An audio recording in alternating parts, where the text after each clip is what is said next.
Hello guys, welcome back to another video. अब हम reaction करने वाले हैं सीता हरण क्यों हुआ था बाय मौलाना जर्जिस अंसारी जी। ये डेफिनेटली रामायण को लेकर और महाभारत को लेकर वीडियोस बनाते हैं, वीडियोस बहुत ज़्यादा बनाते हैं, आपने देखा होगा। क्योंकि मैंने मतलब इनकी और भी वीडियो की हुई है राम जी सीता जी को लेके और रामायण जी को लेके उनके ऊपर ये काफ़ी वीडियोस लेके आते हैं और हिंदुओं से रिलेटेड ये काफ़ी वीडियो लेके आते हैं। बट डेफिनेटली ठीक है, मतलब कुछ ऐसा तो बोलते नहीं है कि मन मुटाव हो जाए, तो डेफिनेटली हमें अच्छा लगता है इनकी वीडियोस करना। जैसे कि आज की वीडियो है, अब हम देखेंगे पहले वीडियो किस तरह की वीडियो, उसके बाद ही अपना ओपिनियन देंगे, क्योंकि हम पहले से पहले ही ऐसा नहीं बोलेंगे कि ये बहुत अच्छी वीडियोज़ बना देते हैं। तो सीता हरण क्यों हुआ था बाय मौलाना जर्जिस अंसारी जी, इनके हिसाब से सीता हरण क्यों हुआ था, क्योंकि रामायण से रिलेटेड रावण सीता हरण के बारे में है, तो हम वीडियोस को डेफिनेटली देखेंगे और कंप्लीट देखेंगे। आपको हम दिखाते हैं वीडियो, कैसी लगी आपको प्लीज अपनी राय कमेंट सेक्शन में जरूर बताना हमें। फिलहाल वीडियो को स्टार्ट करते हैं। आप 2 रामायण खरीद के ले आए और पढ़े, वाल्मीकि रामायण भी लाए और रामचरितमानस भी ले आए। रामचरितमानस जो तुलसीदास जी ने लिखी है वो अभी जदीद नई है, वो नई है तुलसीदास जी वाली, वो नई, उसमें भगवान का दर्जा दे दिया राम को। और वाल्मीकि जी की रामायण में वाल्मीकि जी ने राम को भगवान माना ही नहीं है, राम को इंसान माना। आज भी दोनों रामायणें मौजूद हैं। वाल्मीकि जी राम को एक काल्पनिक मनुष्य इंसान मानते हैं और तुलसीदास जी ने उनको भगवान का दर्जा दे दिया है। मेरे भाइयों, अब आप पढ़िए वाल्मीकि जी की रामायण में साफ तौर पर लिखा है, जब राम की पत्नी सीता का हरण हुआ और रावण लेकर जब गया, हनुमान और लक्ष्मण जब श्रीलंका से रावण के चंगुल से जब सीता जी को छुड़ा के लाए, तो सीता जी रामचंद्र जी के पास जाती हैं और उनका आशीर्वाद लेने के लिए उनके पैर छूने लगती हैं, उनके पैरों पे गिर जाती हैं। तो रामचंद्र जी ने अपनी पत्नी सीता को पैर नहीं छूने दिए, बल्कि उनके दोनों कांधे पकड़कर उनको उठा दिया, खड़ा कर दिया। कहा ये क्या कर रही हो? कहा आपको प्रणाम कर रही हूं, आपको नमस्कार कर रही हूं, आपके पैर छू रही हूं। तो रामचंद्र जी ने जो जुमले कहे, जो शब्द कहे, वो वाल्मीकि रामायण में है, राम रामाय नमः, राम रामाय सत्यम अस्ति। सीता तू मेरे पैर मत छू, मैं तो तेरा राम हूं। सीता तू मेरे पैर मत छू, मैं तो तेरा राम हूं। राम रामाय नमः, एक राम तेरे राम का भी है, एक राम तेरे राम का भी है। राम रामाय नमः, सीता तू उसके सामने सर झुका जो तेरे राम का राम है, यानी एक अल्लाह के सामने सर झुका। राम रामाय सत्यम अस्ति, इसलिए कि राम का ही राम सच्चा है। राम रामाय नमः, इसलिए कि राम का ही राम सच्चा है। ये सीता जी को रामचंद्र जी ने कहा, जो वाल्मीकि रामायण में आज भी मौजूद है। रामचंद्र जी ने अपने पैर नहीं छूने दिए, नहीं छूने। इस्लाम क्या कहता है? इस्लाम कहता है कि कोई बाप कितना भी बुजुर्ग हो, लेकिन बेटा अपने बाप के पैर नहीं छू सकता, अपनी मां के भी पैर नहीं छू सकता। मां के कदमों के नीचे जन्नत है, वो तलाश करे, यानी खिदमत करके जन्नत में जाने की कोशिश करे। लेकिन मां के कदमों के नीचे जन्नत होने का मतलब ये नहीं है कि वो अपने मां के पैर छुए। वक़दा रब्बुका अल्ला तअबुदु इल्ला इय्याह, और तुम्हारे रब ने ये फैसला कर दिया है कि तुम अल्लाह के अलावा किसी और की इबादत नहीं करोगे। वबिल वालिदैनि एहसाना, और फौरन कह दिया अपने माँ बाप के साथ एहसान करो, यानी पहले इबादत अल्लाह की और अल्लाह की इबादत के बाद माँ बाप के साथ एहसान। वबिल वालिदैनि एहसाना, एहसान क्यों कहा? एहसान में हर नेकी शामिल है। बाप के पैर में दर्द हो रहा है तो उसका पैर दबाना एहसान है। अगर बाप के सर में दर्द हो रहा है तो उसका सर दबाना एहसान है। बाप बिस्तर पर लेटा हुआ है, चाहता है कि बेटे लेटे लेटे बोर हो गया हूं, जरा घर के बाहर मुझे टहला दो, घर के बाहर जरा मुझे हवा खिला दो। तो बेटे की जिम्मेदारी अपनी पीठ के ऊपर लाद कर अपने बाप को घर के बाहर का चक्कर लगवाए, घुमाए। बाप बीमार है तो उसका इलाज कराए, ये एहसान है। एहसान हर उस नेकी को कहा जाता है जो माँ बाप को जिस नेकी की जरूरत है, माँ बाप को जिस चीज की जरूरत है उस चीज को पूरा कर देने का नाम एहसान है। इसलिए अल्लाह ने ये नहीं कहा कि अपने माँ बाप के पैर दबाओ, ये नहीं कहा कि अपने माँ बाप की खिदमत करो, बल्कि ये कहा वबिल वालिदैन एहसाना, तुम्हारे बाप को जिस चीज की जरूरत है वो जरूरत उसकी पूरी करो, ये एहसान है, ये एहसान है। इम्मा यबलुगन्ना इंदकल किबरा अहदुहुमा व किलाहुमा फला तकुल लहुमा उफ वला तनहरहुमा, जब उन दोनों में से कोई एक या वो दोनों तुम्हारी जिंदगी में बुढ़ापे को पहुंच जाएं तो तुम उनसे उफ भी मत करो, हू भी मत करो, ये भी नहीं कर सकते। मसलन मेरे बाप बीमार हैं, बिस्तर पर लेटे हैं और मैं कंप्यूटर पे काम कर रहा हूँ, बहुत ज़रूरी इंपॉर्टेंट बिजनेस का काम, और बाप लेटे हैं, बेटा जी अब्बू एक गिलास पानी ला दो, कंप्यूटर बंद किया और गए पानी ला के दे दिया, अल्लाह की कसम सवाब नहीं मिलेगा। क्यों? तुमने ये तुम्हारे मुंह से जो निकल गया, यानी बाप ने पानी मांगा और तुम कंप्यूटर पे कोई इमरजेंसी काम कर रहे हो, अचानक बेटा जी एक गिलास पानी ला दो, उठे लाए दिया पिलाया, अपने हाथ से उनका सर पकड़ के पिलाया, सब कुछ किया, लेकिन जो निकल गया इसने तुम्हारी इस नेकी को बर्बाद कर दिया। कुरान कहता है फला तकुल लहुमा उफ, जब वो इस उम्र को पहुंच जाएं तो तुम हो भी नहीं कर। यह है बाप का दर्जा, यह है बाप का मकाम, लेकिन इतना ऊंचा मकाम होने के बावजूद यह नहीं कहा कि तुम अपने बाप के पैर छुओ,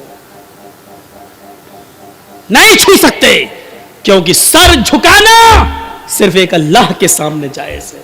और आगे यहां तक अल्लाह के नबी ने फरमाया अगर अल्लाह के अलावा सर झुकाना सजदा करना किसी को जायज होता तो अल्लाह के नबी फरमाते हैं कि मैं औरतों को हुक्म देता कि वो अपने हस्बैंड्स, अपने शौहरों को सजदा करें। अगर अल्लाह के अलावा सजदा करना किसी को जायज होता तो मैं औरतों को हुक्म देता कि वो अपने शौहरों को सजदा करें, लेकिन बीवी भी अपने शौहर को सजदा नहीं कर सकती है, इसलिए कि सजदा सिर्फ अल्लाह का हक है, बंदा सिर्फ अल्लाह ही को कर सकता है और किसी को नहीं। मेरे भाइयों, इस मकाम को समझने की कोशिश करो। दुनिया में जितने भी धर्म हैं उन लोगों ने अपने अपने मज़ाहिब के महान पुरुषों को इंसानियत से निकाल दिया। आज गौतम बुद्ध का मंदिर देख लो, वहां जाओगे तो आप लिखा देखेंगे बुद्ध भगवान, महावीर भगवान, नानक भगवान, बुद्ध भगवान। ईसाइयों में चले जाओ, ईसा अलैहिस्सलातु वस्सलाम जो अल्लाह के नबी थे, ईसाइयों ने उनको भी बंदगी से निकाल दिया, सन ऑफ गॉड कह दिया, अल्लाह का बेटा। बल्कि ईसाइयों का एक तबका और एक फिरका तो 3/1 और 1/3 तस्लीस का कायल है। 3/1 1/3 यानी ईसा, मरियम और अल्लाह, ये तीनों एक हैं और एक ही तीन हैं। ईसा ही अल्लाह है, ईसा ही मरियम है, मरियम ही ईसा है, मरियम ही अल्लाह है, अल्लाह ही ईसा है, अल्लाह ही मरियम है। यानी एक तीन है, तीन एक है। ये ईसाइयों में ये चला है, सन ऑफ गॉड, अल्लाह का बेटा। दुनिया में जितने भी मजहब उठाइए, उनके मानने वालों को देख लीजिए, उन्होंने इंसान नहीं रहने दिया। हिंदू भाइयों में चले जाओ, उन्होंने राम को भगवान का दर्जा दे दिया और कृष्ण जी को भी भगवान का दर्जा दे दिया। लेकिन दुनिया में एक धर्म ऐसा है और वो है इस्लाम, जिसमें आज भी मोहम्मदुर रसूलुल्लाह को भगवान का, खुदा का, अल्लाह का दर्जा नहीं दिया गया है।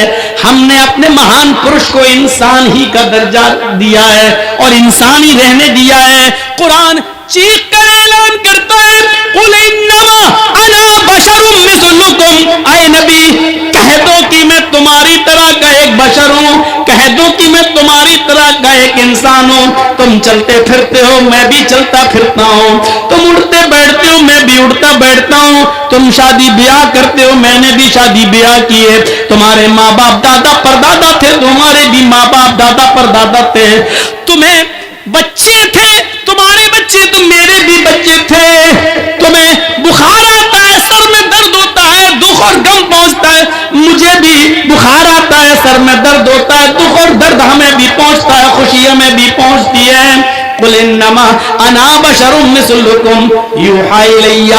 हाँ, फर्क इतना है हम में और तुम में, हमारे पास जिब्राइल कुरान लेकर आते हैं और तुम्हारे पास नहीं आते हैं। अल्लाह की तरफ से मेरे पास पैगाम आता है और तुम्हारे पास नहीं आता है। बस यही मकाम मेरा बड़ा है कि अल्लाह ने मुझे नबी बनाया है और तुम्हें नबी नहीं बनाया। अल्लाह ने तुम्हें पैगंबर नहीं बनाया और मुझे पैगंबर बनाया है। मुझे कुरान उतारा और उस कुरान को लोगों तक पहुंचाने का हुक्म दिया है। इस मकाम ने, इस मर्तबे ने मुझे बहुत बुलंद कर दिया है। इंसानियत में कोई फर्क नहीं है। मेरे भाइयों, गौर करिए, एक शख्स अल्लाह के नबी सल्लल्लाहु अलैहि वसल्लम के पास आता है। एक शख्स अल्लाह दूर देहात का रहने वाला अल्लाह के नबी के पास आया। लोगों ने उसको भेजा कि जाओ अपने गांव में ये परेशानी है, अल्लाह के नबी से बयान करो, अल्लाह के नबी हमारी परेशानी को दूर करेंगे। वो अल्लाह के रसूल के पास आता है, अल्लाह के नबी को देखता है तो ऐसे कह नहीं पा रहा है। वो हमारे गांव में आवाज़ नहीं निकल रही है। जैसे अचानक मोदी जी के सामने कोई खड़ा हो जाए तो जी आवाज़ नहीं निकलेगी। डीएम के सामने खड़े आवाज़ नहीं निकलती। ऐसे ही वो साहबी अल्लाह के रसूल के पास आए। जी वो क्या, हाँ बोलो क्या परेशानी है? जी वो मेरे गांव में जी वो डर रहे हैं, कांप रहे हैं। इतना रौब, इतना दबदबा नबी के चेहरे पर कि वो कांप रहे हैं। अल्लाह के रसूल सल्लल्लाहु अलैहि वसल्लम खड़े होते हैं। मिसाल देखिए, देखा कि ये बोल नहीं पा रहे हैं, ये हमसे डर रहे हैं, तो अल्लाह के रसूल ने उनके दोनों कांधों को पकड़ा और पकड़ के हिलाया, अपने सीने से लगाया और कहा कि बोलो क्या बात है? इन्नी लस्तु बिमलक, मैं कोई बादशाह थोड़ी हूं। अना इब्नु इम्रातिन ताकुलुल कदीद। अबू दाऊद की हदीस के अल्फाज देखिए, इन्नी लस्तु बिमलक। क्यों डरते हो मुझसे? मैं कोई बादशाह थोड़ी हूं, मैं बादशाह थोड़ी हूं। अना इब्नु इम्रातिन ताकुलुल कदीद। अरे मैं भी तो ऐसी मां का बेटा हूं, मुझे भी तो उस मां ने अपने पेट से बाहर निकाला, मुझे भी तो ऐसी मां ने अपने पेट से जना है जो गोश्त के सूखे टुकड़े खाती थी। ताकुलुल कदीद, जो सूखा गोश्त खाती थी। कदीद किसको कहते हैं आपको बता दूं, थोड़ी देर और बैठ जाइए, कीमती बात मैं बताने जा रहा हूं। ताकुलुल कदीद अरब में क्या होता था? गोश्त, ऊंट ज़िबा किया, ऊंट नहर किया तो 4-4, 5-5 किलो गोश्त के टुकड़े ऐसी धूप में डाल देते थे लोग, धूप में, और नमक लगा के, साल्ट वगैरह लगा के ऐसे ही उसको खुश्क कर लेते थे और उसको अपने घर में रखते थे। 1 महीने बाद, 2 महीने बाद, 3 महीने के बाद गोश्त पकाने का दिल होता था तो उसी में से थोड़ा सा काटा और पका लिया, आधा किलो काटा और पका लिया। तो गोश्त के बड़े बड़े टुकड़ों को नमक लगाकर और धूप में सुखाया जाता था और ये गोश्त खिलाया जाता था। 6-6 महीने, 8-8 महीने चलता था। इसको बोलते कदीद अरबी जबान में। तो अनबनु इम्रातिन ताकुलुल कदीद, मैं ऐसी मां का बेटा हूं जो गोश्त के सूखे टुकड़े खाती थी। ये कहकर आपने उसका डर दूर किया। क्यों डरते हो? बिल्कुल नहीं। उसने तब सोचा, हाँ अल्लाह के रसूल भी तो मेरी तरह के इंसान हैं, एक माँ के बेटे हैं। फिर उसने अपनी बात रखी। ये था नबी अकरम सल्लल्लाहु अलैहि वसल्लम की सादगी, ये थी नबी अकरम सल्लल्लाहु अलैहि वसल्लम की संजीदगी कि आपने उसके दिल से डर को खत्म करने के लिए क्या कहा? मैं भी एक ऐसी माँ का बेटा हूं जिसको ताजा गोश्त भी खाने को नहीं मिलता था, गोश्त के सूखे टुकड़े खाती थी। मुझे भी उस माँ ने पैदा किया है। तुलसीदास जी ने संग्राम पुराण का हिंदी अनुवाद किया है आसान हिंदी में। उसमें तुलसीदास जी ने लिखा है। गौर कीजिएगा इन मंत्रों को जो मैं आपके सामने पढ़ रहा हूं। संग्राम पुराण की स्कंद 12 के अंदर तुलसीदास जी ने संस्कृत का हिंदी अनुवाद आसान हिंदी में यूं किया है, यहां पक्षपात कुछ न राखूं, वेद पुराण सत सत भाखूं, देश अरब भरग लता सहाय, सोतियल भरम गत सुनो घगुराए। तब तक मद्दी कोया, बिना महामद पार न होया, राजनीति भव्य प्रीति दिखावे, आपन मत सबका समझावे, आपन मत सबका समझावे। अब एक एक चीज को देखिए, यहां पक्षपात कुछ न राखूं। तुलसीदास जी कहते हैं आज मैं किसी की तरफ नहीं बोलूंगा, जो सच है वही बताऊंगा। आज मैं किसी न हिंदू की तरफ न मुसलमान की तरफ, आज मैं किसी की तरफ नहीं बोलूंगा, जो सच सच है वही बताऊंगा। वे क्या, यहां पक्षपात कुछ न राखूं, देश अरब भरग सत सत, देश अरब भरग लता सहाय, अरब मुल्क, अरब का शहर सितारे चांद की मानिन चमकेगा, सोतियल भरम गत सुनो घगुराए, उसके अंदर अनहोनी बातें, चमत्कार, मुअज्जिज़े दिखलाने वाली एक हस्ती पैदा होगी, मुअज्जिज़े दिखलाने वाली, चमत्कार दिखलाने वाली एक हस्ती पैदा होगी। राजनीति भव्य प्रीति दिखावे, वो राजनीति करेगा, सियासत करेगा, आपन मत सबका समझावे, नरमी की जगह नरमी करेगा और सख्ती की जगह सख्ती करेगा।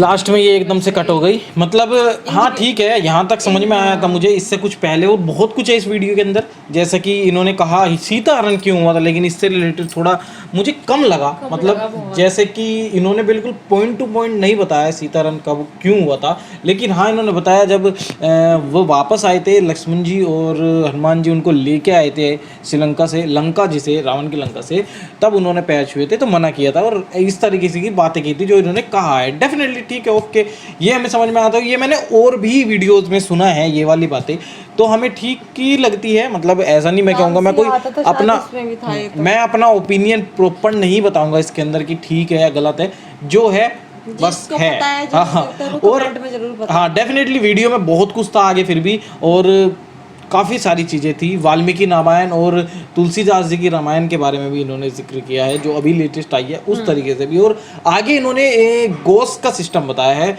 आई डोंट नो, ये गोस वाला सिस्टम मुझे कुछ समझ नहीं आता, मुझे भी अच्छा नहीं लगता गोस वाला सिस्टम, ये कि ज़रूरी है क्या, मतलब गोस ही खाना, ये डेफिनेटली मैं क्वेश्चन भी मैम ने देखा था डॉक्टर जाकिर नायक के उसमें वीडियोस में, ये ज़रूरी है क्या, क्योंकि मोस्ट ऑफ द हिंदू खाते भी है और नहीं भी खाते हैं, बट डेफिनेटली आप बिल्कुल एकदम प्रॉपर जो है, चलो ठीक है, जो भी हम इसके अंदर ज़्यादा नहीं घुसेंगे। गोस वाला सिस्टम भी हमें बस समझ में नहीं आता, वो अच्छा नहीं लगता थोड़ा सा, हम जो है वो बता रहे हैं आपको बस। लेकिन वीडियो आपको कैसी लगी ज़रूर बताना, बहुत लंबी वीडियो थी, लाइक कर देना और शेयर जरूर कर देना वीडियो को, और जाने से पहले सब्सक्राइब जरूर कर लेना और बेल आइकन को ऑल पे भी क्लिक कर लेना, ताकि ऐसी वीडियो आपको मिलती रहे देखने के लिए। फिलहाल वीडियो को यहीं तक रखते हैं, मिलते हैं आपसे इस तरह की नेक्स्ट वीडियो में, तब तक के लिए tata bye bye and take care friend, thank you for watching this video.